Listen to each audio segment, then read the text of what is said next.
East Africa has always been about renewal. The region's Great Rift Valley was likely the ancient cradle of humanity, and giant volcanoes like this one, the Menengai crater in central Kenya, rearrange geology, topography, flora and fauna every few hundred years. Renewal and rejuvenation are occurring again in East Africa, this time through technology. Some say an internet revolution is underway in Africa. At its core is a broadband internet boom centered on Kenya.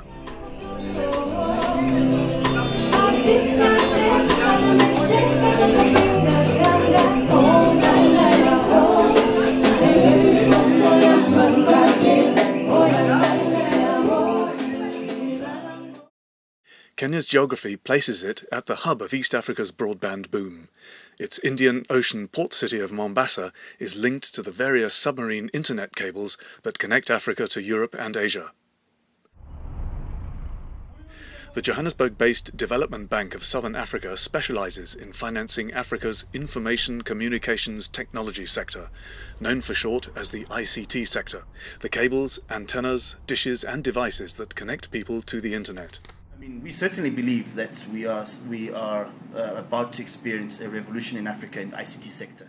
If one looks at the underwater sea cables, the Seacom 1 and 2, the Easy cable on the east coast of Africa, and the envisaged continental cable, so the opportunities that exist for the application of ICT products as a result of these underwater sea cables and the satellites are immense, and we think that in the next 2-3 years the African continent will change significantly.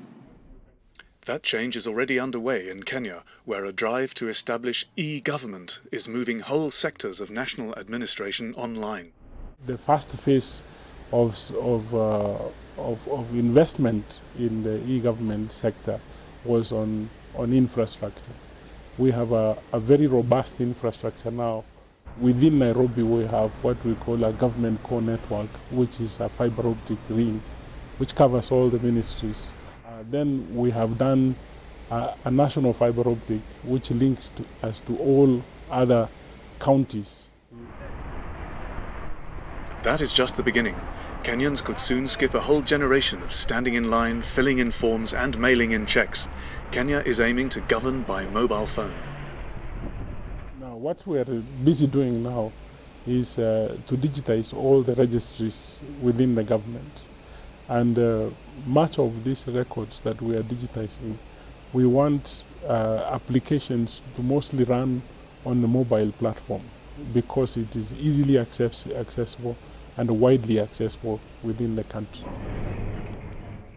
And as Africa's governments use the continent's widening internet access to increase efficiency, so does commerce, which has task forces studying how to harness broadband to business.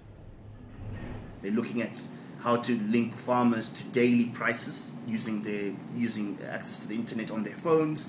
We already have the M-Pesa program of money transfers without a bank account. It's really well established in East Africa, especially in Kenya.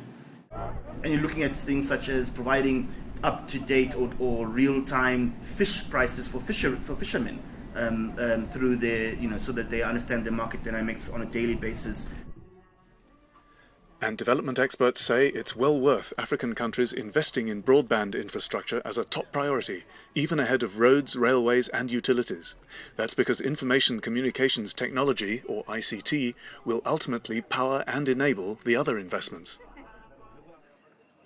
Like if you look at your border posts, you look at your ports, you look at your rail systems, those are all links to very good, efficient ICT infrastructure. So acknowledging the enabling characteristics ICT has on other sectors, it would be our priority sector, has been our priority sector for infrastructure investment in Africa. 75% of Kenya being below age 35, I think the internet will be the only mode that you can get the greatest number of participants because of you can access internet easily, very high speeds in this country, and at the same time you can do that at your own time when you have time.